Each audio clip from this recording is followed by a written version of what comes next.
आप इजराइल को देख लीजिए, उसने दिमाग की इतनी पढ़ाई की कि उसका दिल मर गया। आज उसे छोटे बढ़ते हुए बच्चे और औरतों को साथ हो रही जो वहां पर बेहद खतरनाक घृणात्मक कार्रवाई है, वो उसे दिखाई नहीं देती। क्यों? उसके दिमाग की आंखें जिंदा हैं, पर उसके दिल की आंखें मरी हुई है। नहमदुहु व नसल्ली अला रसूलिल करीम, अम्मा बाद, औज़ु बिल्लाहि मिनश शैतानिर रजीम, बिस्मिल्लाहिर रहमानिर रहीम। अल्लाहुम्मा रब्बि इश्रह ली सदरी व यस्सिर ली अमरी वहलुल उक़दतम मिन लिसानी यफ़क़हू क़ौली, रब्बि ज़िदनी इल्मा। अल्लाहुम्मा सल्लि अला सय्यिदना शफ़ीना नबीना हबीबना तबीबना मौलाना मुहम्मदिन बारिक वसल्लम। सल्लु अलैहि सलातु व सलाम अलैका या रसूलल्लाह सल्लल्लाहु अलैहि वसल्लम। देखिए, आपके और आपके टैब के बीच में मुझे खड़ा कर दिया गया है। कहाँ तो बस अब टैब मिलने ही वाला था और कहाँ मुझे लाकर आपके बीच में खड़ा कर दिया। लेकिन अल्लाह से ये दुआ है कि जो मैं बात आपको अब बताने जा रहा हूँ वो इतनी कीमती है कि दुनिया का कोई टैब उसके मुकाबले में नहीं आ सकता। अगर आप 5 मिनट मुझे सुन लेंगे तो शायद ये जिंदगी के वो 5 मिनट होंगे जो आने वाली जिंदगी को संवार देंगे। ऐसी अल्लाह से दुआ है।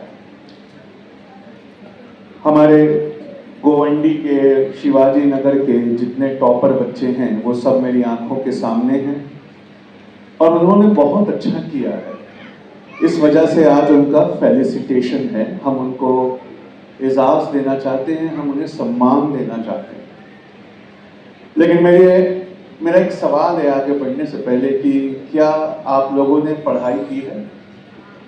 दिल लगाकर पढ़ाई की है? क्या जोर से आवाज आ सकती है, हाँ या ना? नहीं, आवाज आई नहीं। क्या आपने पढ़ाई की है? क्या उस पढ़ाई करते वक्त आपने दिमाग लगाया है? आवाज नहीं आई। लगाया है पक्का? तो जो पानी का फॉर्मूला हमें 5th स्टैंडर्ड में पढ़ाया जाता है वो क्या फॉर्मूला है? और जोर से, यानी 2 हाइड्रोजन और 1। छोटा सा सवाल है सिर्फ ये साबित करने के लिए कि आपने पढ़ाई नहीं की है, आपने उल्टी की है। बहुत सारा खाकर एग्जाम के आंसर शीट पे आप उलट कर आए हो, बस इतना ही आपने किया है। इसको साबित करने के लिए मैं आपसे एक सवाल पूछता हूँ। अगर एक पानी की बोतल मैं आपको अभी दूं तो वहां बैठे बैठे या बाहर निकलकर क्या आप उस पानी की बोतल से आग लगा सकते हैं?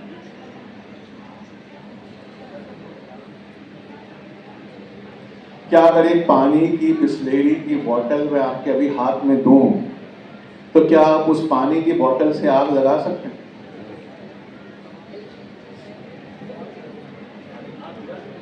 आग बुझा सकते हैं, ये सर बता रहे हैं, उनका काम आग बुझाना है। मैं कह रहा हूं पानी से आग लगा सकते हो क्या? हाँ, एक बच्चा है।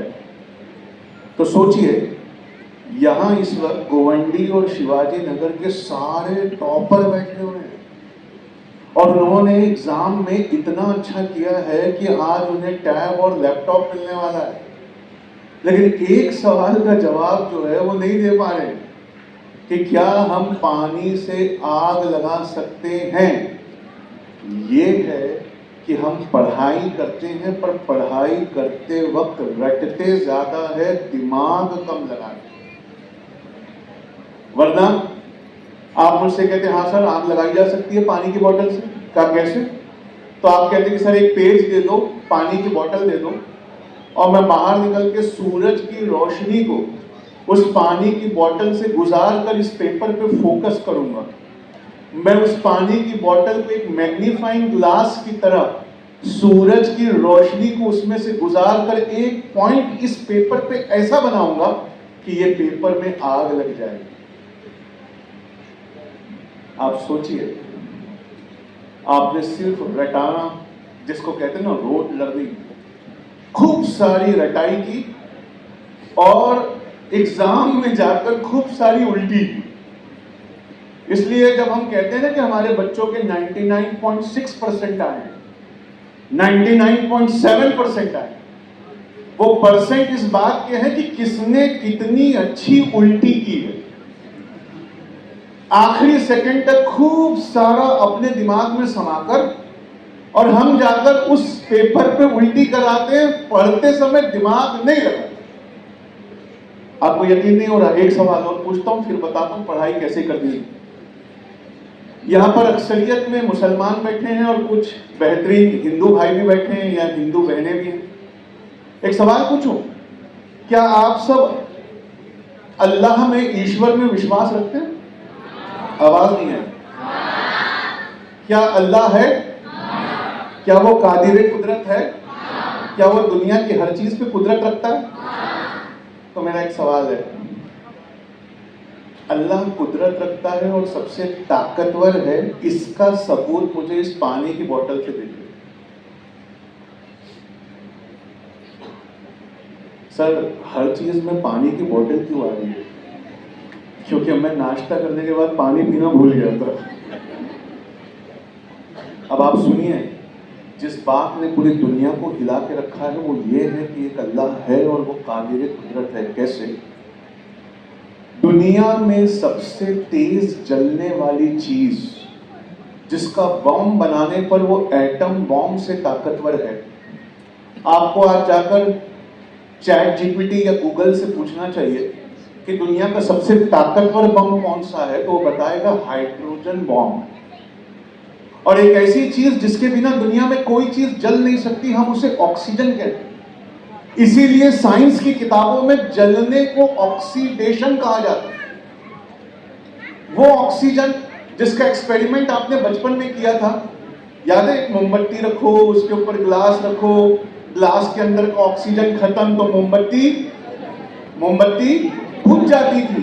यानी ऑक्सीजन के बिना कोई चीज जल नहीं सकती। और हाइड्रोजन है जो अति ज्वलनशील है, अति भड़काऊ है, वो रॉकेट में ईंधन की तरह इस्तेमाल होता है। लेकिन ये हमारा रब है, जब दो अति ज्वलनशील, अति भड़काऊ हाइड्रोजन को कहता है कि वो दो भड़काने वालों, उस जलाने वाले के साथ मिल जाओ।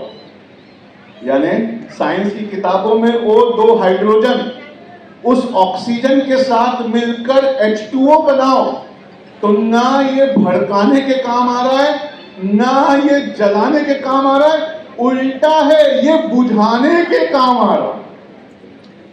और यही अल्लाह है और यही उसकी ताकत है।